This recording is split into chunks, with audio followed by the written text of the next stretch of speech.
Let's now shift our focus to Russia, where Russian President Vladimir Putin has sent out a direct nuclear warning to US President Donald Trump. Russia has formally withdrawn from a treaty that basically prohibited deployment of intermediate-range missiles. And the announcement came from the Russian Foreign Ministry, which said that Moscow no longer considers itself obligated by the limits it had voluntarily followed under the now defunct Intermediate-Range Nuclear Forces Treaty, also known as the INF Treaty. And according to the Russian government, America plans to station intermediate-range missile systems in both Europe and Asia, and that prompted this decision.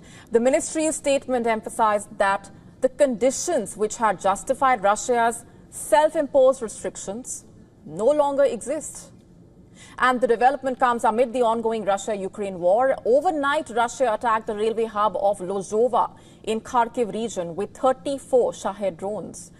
Ukraine claims at least 3 people have died, dozens injured in the Russian attack. While on the ground, the Russian army claims to have seized a new village in Ukraine's central Dnipropetrovsk region.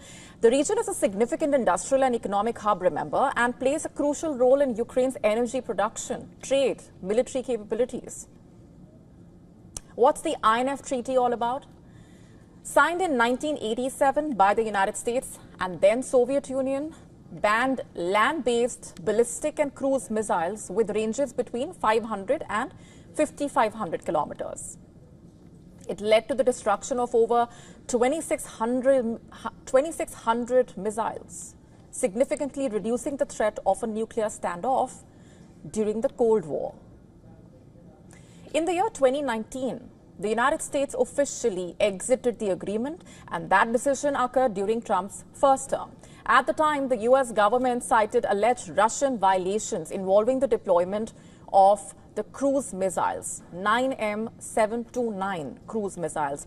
And while Moscow denied breaching the treaty, this latest shift in Russia's stance comes just days after Trump directed 2 U.S. nuclear submarines to reposition in response to online threats made by Dmitry Medvedev. Medvedev is a former Russian president and now is the deputy chairman of Russia's Security Council. And following the announcement from Russia's foreign ministry, Medvedev issued a follow-up statement on social media. He attributed the move to what he described as NATO's anti-Russia stance and warned of additional actions to come. Remember, last week Putin said that the Oreshnik missiles officially entered service and will be deployed to Belarus. Belarus shares borders with NATO members Poland, Lithuania, Latvia, and the Oreshnik missile is capable of carrying nuclear warheads.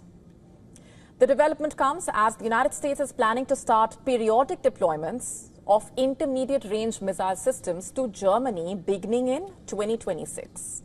And that announcement was made last year as part of Washington's broader security arrangement. Broader security realignment, beg your pardon. The broader security realignment. And in response, Russian officials vowed to implement countermeasures, raising the stakes of a growing arms race. The end of the INF Treaty, combined with the ongoing tensions over the Russia-Ukraine war, reportedly sparked concern across Europe about a possible return to Cold War-era arms race.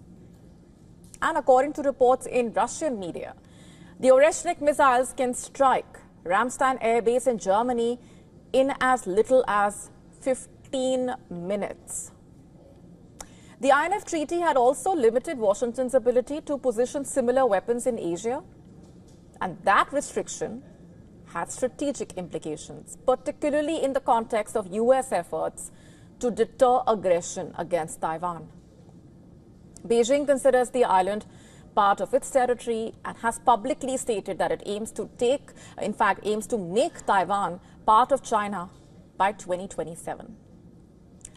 Russian Foreign Ministry statement emphasized that the United States and its partners are moving towards missile deployments in both Europe and Asia, making the INF Treaty's prohibitions unsustainable.